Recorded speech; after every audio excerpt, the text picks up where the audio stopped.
가정을 우리가 세워나갈 때 어떤 목표가 필요한가 하나하나 세부적으로 바라보는 게 좋습니다.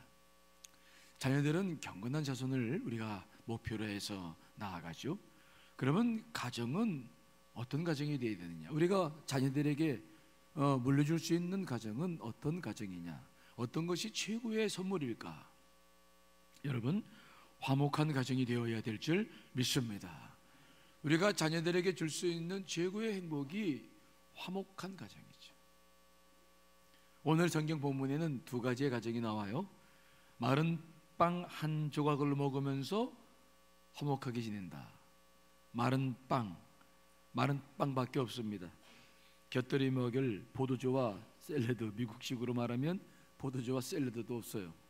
마른 빵만 포석포석 그냥 그 입에도 잘 씹히지 않은 마른 빵을 먹으면서 지내야 되는데 화목해져. 이 화목이란 말은 뜻이 맞고 정답다. 인간관계에 있어서, 서로 관계에 있어서 상처나 아픔이 없다, 그런 말인데, 그렇게 빵 한 조각을 먹어도 화목한 가정이 있다는 거죠. 근데 두 번째 가정은 뭐냐면 진수성찬이 막 차려져 있는데도 다툰다. 이 세번역 성경을 한번 더 읽어보면은 뜻이 더 분명한데요. 한번 더 읽어볼까요? 시작. 마른 빵 한 조각을 먹으며 화목하게 지내는 것이 진수성찬을 가득히 차린 집에서 다투며 사는 것보다 낫다. 그렇죠? 두 번째 가정은 진수성찬 굉장히 그냥 잘 먹고 물질적으로 풍요로워요. 그런데 다퉈요. 자꾸 싸워요. 저도 목양을 하면서 이렇게 보니까 꼭 돈이 없다고 화목하고 돈이 많다고 싸우는 건 아니에요. 그건 아닌데, 정말 마른 빵 하나 가지고 불평해야 될 요소가 많은 가정인데도 화목한 가정이 있고, 매번 감사가 충만한 가정인데도 싸우는 가정들이 있더라고요. 그렇죠? 여러분들은 어떤 가정을 이루고 싶으셔요? 마른 빵만 가지고도 화목한 가정입니까? 아니면 제육이 가득함에도 싸우는 가정입니까? 어떤 가정을 이루고 싶으세요?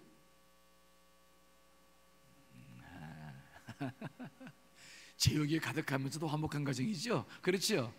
아주 그냥 우리 소명은 분명해요. 물질적으로 어렵다는 게 얼마나 아픔이고 큰 상처가 됐는지 알아요.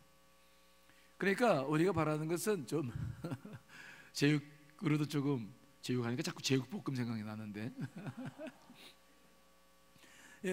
먹을 게 가득하면서도 화목했으면 좋겠다. 오늘 성경이 우리들에게 주려고 하는 교훈은 뭡니까? 가난하면서 화목하는 가정이 되라, 그런 말이 아니죠. 부자가 되면 싸운다, 그런 말이 아니에요. 여기서 중요한 것은 뭐냐? 가정을 보는 기준이 뭐냐? 경제적인 기준이 아니라 무엇을 말하는 겁니까? 화목하냐 화목하지 않느냐가 더 중요하다는 거죠. 그러니까 가정이라고 하는 것은 하나의 환경인데, 환경이 아무리 좋아도 그 환경은 그렇게 중요한 것 같지 않아요.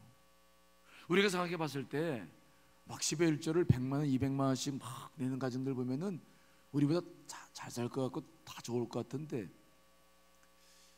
똑같아요. 사는 건 고민하는 것도 똑같고, 돈이 많은 가정들은 돈을 쓸 때가 더 많고 더 이제 단위가 좀 다르죠. 그래서 그분들은 다를 거라 생각하는데 그렇지 않아요. 다 똑같아요. 사는 건 다 똑같아요. 똑같다는 말이 경제적으로 넉넉한 것과 부족한 것과의 그 차이는 있지만 사는 건 똑같아요. 오늘 성경이 말하는 것은 뭐냐? 경제적인 것 때문에 가정을 분류하지는 않아요. 우리 하나님께서 중요한 것은 뭐냐? 가정이 어떠한 경제적인 상황이 있다 할지라도 화목한 가정을 이루시라는 말씀인 줄 믿습니다. 이게 중요한 거죠. 혼자 있는 가정도 있습니다. 둘이 있는 가정도 있습니다. 부부간에 사별한 가정도 있고 이혼한 가정도 있고 어떤 가정 다 있습니다. 지금 우리의 가정이 어떤 상태든지 좋습니다. 그러나 어떤 가정이든 가능한데 중요한 것은 어떤 가정이 되어야 된다고요? 어떠한 상황 속에서도 화목을 이루어서는 안 된다. 그거 왜 그러느냐? 이 화목이라는 것이 성경에 나오는 이유는 죄와 깊은 관계가 있어요. 하나님께서도 제일 중요시 여기는 것이 있는데 화목입니다. 이 죄라고 하는 것 때문에 화목이 깨졌어요. 즉 하나님과 인간 사이에 화목이 깨진 것은 무엇 때문에 깨진 거라고요? 죄예요. 죄가 들어와서 깨졌죠. 선악과를 따먹었기 때문에, 죄를 졌기 때문에 깨졌어요. 그러니까 화목하지 못한 가정이라고 하는 것은 뭐가 있다는 겁니까? 아직 풀어야 될 뭐가 있다는 거예요? 가정 안에 죄가 있다는 거죠. 그러니까 이 화목이라는 것을 인간적인 기준으로 봤을 때 사람들이 좋고 나쁘고 뭐 이런 기준만 보시면 안 돼요. 화목하지 못하다라고 하는 것은 해결해야 될 문제가 있는데 그 문제에는 죄와 깊은 관련이 있어요. 부부가 서로 싸운다, 거기에도 죄와 관련된 게 있습니다. 부모와 자식 간에도 서로 이해하지 못하고 싸운다, 거기에도 뭐와 관련된 게 있습니까? 죄에 관련된 게 있어요. 부모님과의 관계에서도 화목하지 못하다, 거기에 뭐가 문제가 되는 겁니까? 그냥 화목하지 못한 게 아닙니다. 화목하지 못한 데는 반드시 그 밑에는 뭐가 있다고요? 죄가 있다는 거. 이걸 볼 수 있어야 돼요. 가정이 화목하지 못하다, 풀어내야 될 죄가 있는 거예요. 그것이 문제라는 거예요. 그래서 화목한 가정을 이루려고 하는 것이지 다른 것이 아닙니다. 그저 뭐 분위기 좋고 늘 만나면 그거 아니에요. 자, 예수님께서도 이 땅에 오신 것이 화목 때문이죠. 요한일서 2장 2절도 읽어보겠습니다. 시작. 그는 우리 죄를 위한 화목제물이니 우리만 위할 뿐 아니요 온 세상의 죄를 위하시. 예수님께서 이 땅에 오셨는데 죄의 문제를 해결하셨는데 화목제물이에요. 죄를 없애신 거예요. 그러니까 이 구원받았다는 말은 다른 말로 말하자면은 죄가 없어진 상태, 하나님과 내가 화목한 상태. 자, 에베소서 2장 16절도 읽어보겠습니다. 시작. 또 십자가로 이 둘을 한 몸으로 하나님과 화목하게 하려 하심이라. 원수된 것을 십자가로 소멸하시고. 그러니까 이 화목이란 단어, 가정이 화목해야 된다는 것 속에는 죄의 문제가 반드시 있다. 화목하지 못한 관계 속에는 그저 사람이 좋고 나쁘고만 있는 게 아니에요. 더 근본적으로 들어가 보면은 무슨 문제가 있다? 죄의 문제가 있어요. 그래서 가정이 화목하지 못할 때에는 내가 좀 회개할 게 뭐가 있을까? 우리 가정에 풀어야 될 게 뭐가 있을까? 이거 우리가 가져야 될 사명이에요. 사명. 그래서 성경은 우리 믿는 사람들에게 화목하게 하는 직분을 주셨다. 우리가 죄의 문제를 해결한 사람이기 때문에 어느 곳에 있든지 화목하게 하는 직분이 우리에게 주어졌다. 자, 고린도후서 5장 18절 19절 읽어봅니다. 시작.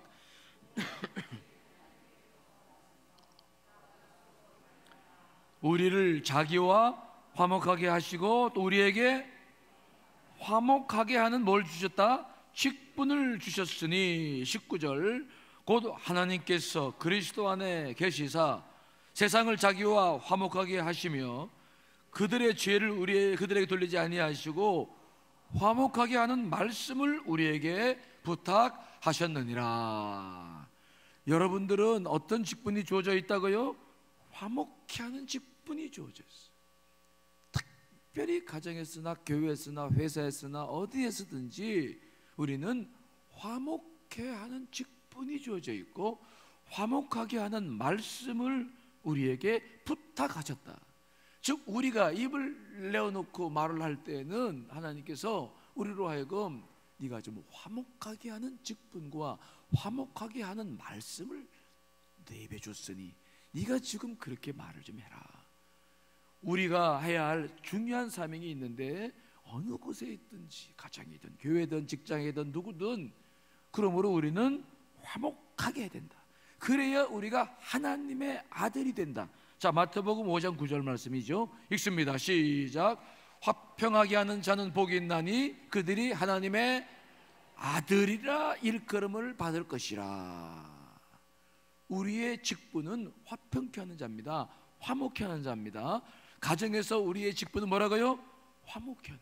엄마, 아빠, 자녀라는 직분도 있어요.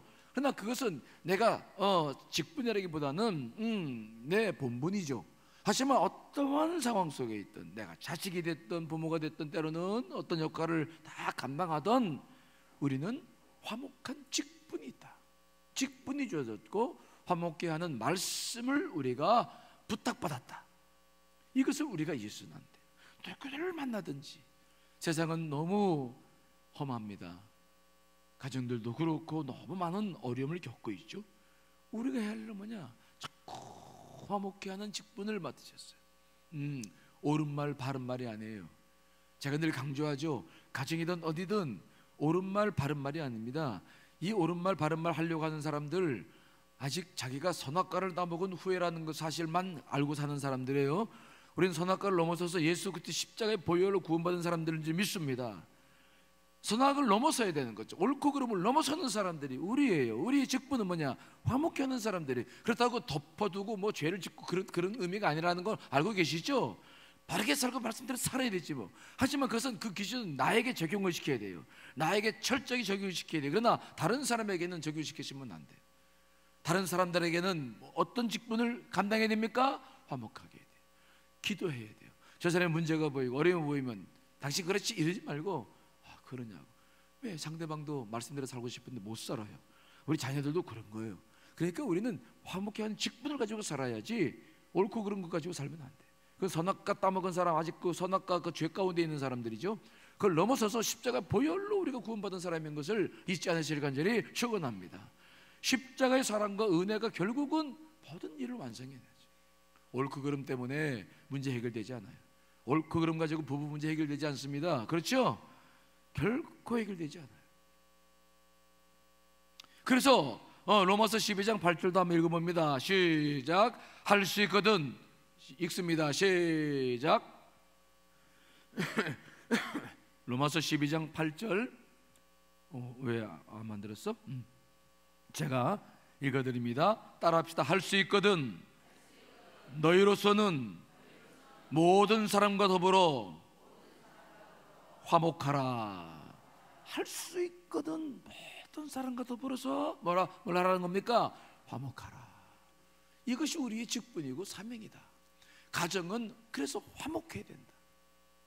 그 속에서 자란 아이들이 또 나가서 화목한 것을 추구해 나갈 거 아니겠습니까? 그렇죠? 이게 중요한 거죠. 특별히 가정이요 화목해야 복이 있어요. 자, 욥기 22장 21절 말씀 읽습니다. 시작.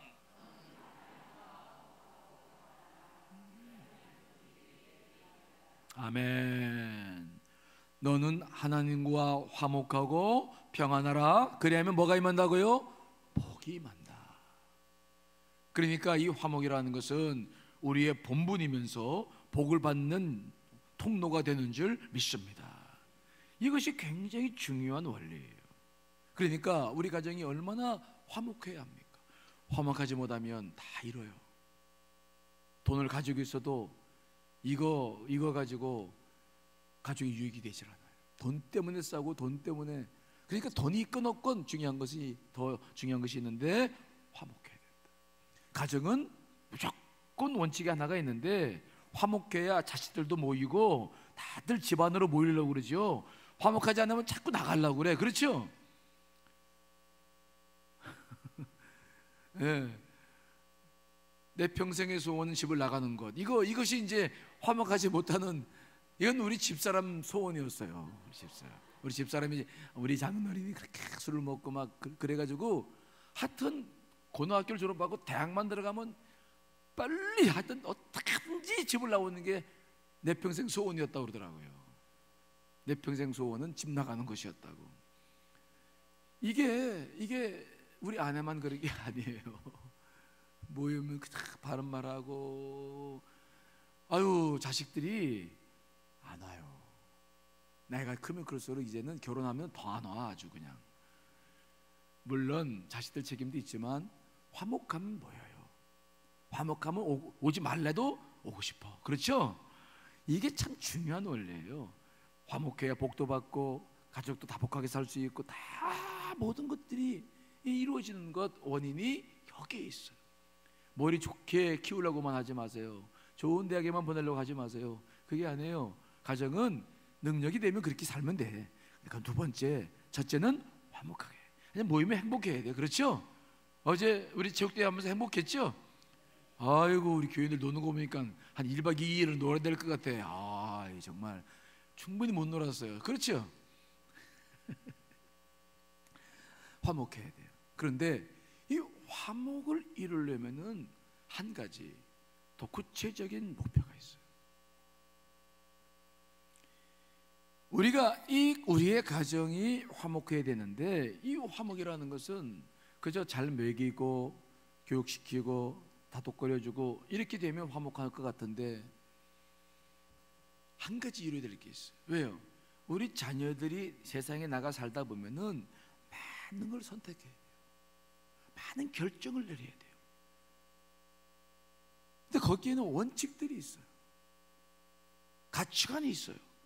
이것이 맞지 않으면 이것 때문에 싸워요. 저는 그래서 성경을 보면서 깨닫는 것이 있는데 화목한 가정을 이루려면은 육신적으로 화목하고 서로 뭐 이렇게 감싸주고 다 좋은데 그것만 가지고 부족하고 한 가지 이뤄야 될 게 있다. 따라합시다. 영적인 일치를 이뤄라. 영적인 일치감을 이루는 가정이 되어야 될 줄 믿습니다. 혈연의 기쁨을 넘어서서 영적인 일치를 이룰 수 있는 가정으로 나아가야 된다는 것입니다. 그래야 더 시간이 지나도 하나가 될 줄 믿습니다. 이것을 못 이루니까 거기서부터 또 자녀들이 크면 문제가 생겨요. 제가 신청권사 교육을 시키는데 신청권사 이번에 신청권사님들 되신 분 가운데 한 권사님이 자녀를 결혼시켜야 되는데 아들이에요. 그래서 그 아들과 매연이 될 사람하고 약속을 했대요. 너희들 아들이 교회를 잘 안 나오니까 하여튼 결혼식에 대해서는 존중하겠다. 그러나 절대로 주일은 안 된다. 교회 다니는 사람들은 주일은 결혼식 같은 거 장례식 같은 거 안 하니까 하여튼 토요일 날로 하고 되도록이면은 좀 교회 근처라든지 우리 믿음의 형제들이 참여할 수 있는 곳으로 선택을 해라. 그랬더니 아들이 그 며느리도 안 믿고 결혼식장을 다 서울에서 하려고 다 다녀봤더니 결혼 날짜가 없대요. 토요일 날은. 그 주일 날 잡아온 거야. 주일 날. 그러니까 막 이 권사님이 화를 내가지고 막 내가 하는 거지 부탁했는데 그것도 못 하냐고 결혼 못 시킨다고. 그랬더니 이 아들놈이 한 달을 밥을 집에서 안 먹고 속을 또 썩이더래. 그러니까 부부가 그냥 그렇다고 막 권사님이 울면서 나한테 권사교육을 주일날 받는데 상담을 하겠다. 뭐냐 그랬더니 목사님 어떻게 하면 좋아요? 내가 그거 하나 바랬는데 아이들이 크면 클수록 말도 안 듣잖아요. 영적으로 일체감이 되지 않으면 이게 가정이 자기가 자기 신앙으로 봐도 이거는 부모를 모욕하는 것이고 부모의 신앙을 모욕하는 것이지 이건 하나님께 영광도 안 되고 이건 있을 수 없는데 목사님 어떻게 하면 좋습니까? 저는 뭐 한 달 동안 밥 집에서 안 먹고 저러고 버티고 있습니다. 어떻게 하면 좋겠습니까? 제가 뭐라고 대답했을까요? 그냥 주일날 시켜. 그랬어요? 아니죠. 그러면 이렇게 하십시오. 며느리 자리를 다시 둘이 불러놓고 정말 엄마 아빠가 부탁한다. 다른 건 다 하는데 꼭 서울에서만 해야 되냐? 아무튼 엄마 아빠의 신앙이 이렇고 너희들이 엄마 아빠를 존중한다면 이거 하나를 못 해준다는 것, 이건 너희들이 평생 후회할 일이고 엄마 아빠도 너희들이 그렇게 안 나오면 결혼 이후에도 너희들과 관계를 좋게 할 수는 전혀 없다. 이건 엄마 아빠를 모독하는 일이고 하나님을 모독하는 일이니까 이건 안 된다. 한 번 더 강력하게 요청을 하라고 얘기를 했어요. 불러가지고 또 얘기를 했더니 아들놈이 정말 이 권사님이 기도를 그동안 많이 하시고 정말 진중하게 얘기했다는 거예요.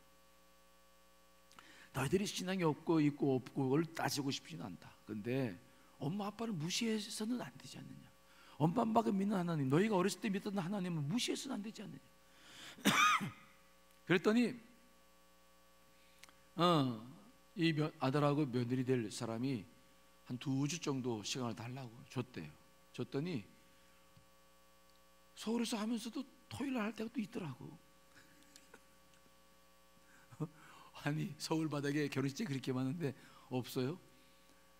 다 있으면서 이놈들이 그냥 엄마 아빠 어글짝 놀려고 그랬던 것 같다고 믿음으로 나아갔더니 됐다고 목사님 너무 기뻐하는 거예요.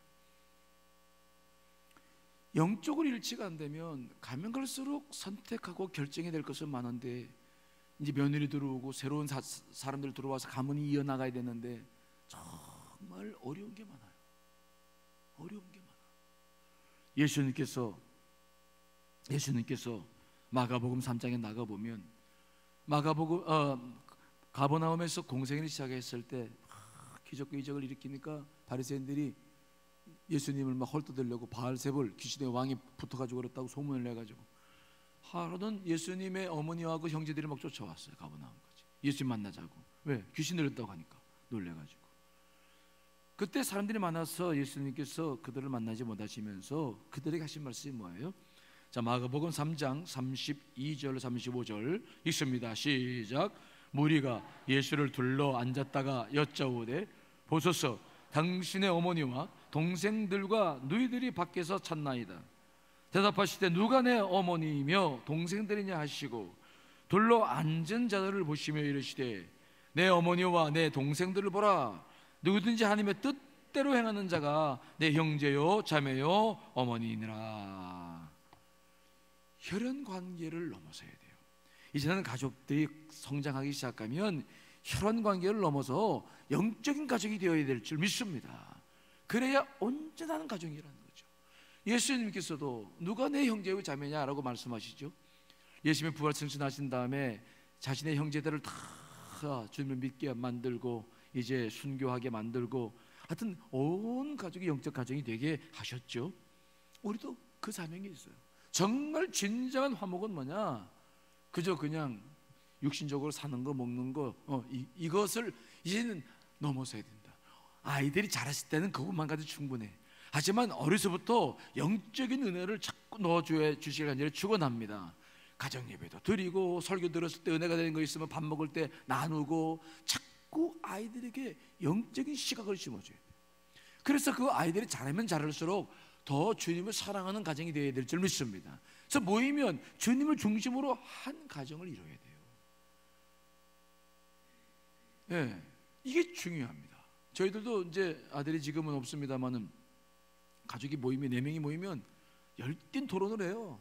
밥 먹으면서 신앙적인 주제를 가지고 막 열띤 토론을 하죠. 왜?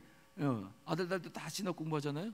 우리 다 그러니까 주제를 가지고 뭐 특별히 정하는 건 없어. 근데 얘기하다 보면은 치열하게 막 대화 나누고 하고 그래요. 영적인 주제를 가지고 계속 가다 보니까 아이들이 이제 미래가 스스로 주님의 길을 이제 걸어들 가는데 저는 이제 다른 거 기쁜 게 아니라 주의 길을 함께 갈 수 있다는 게 기쁘더라고요.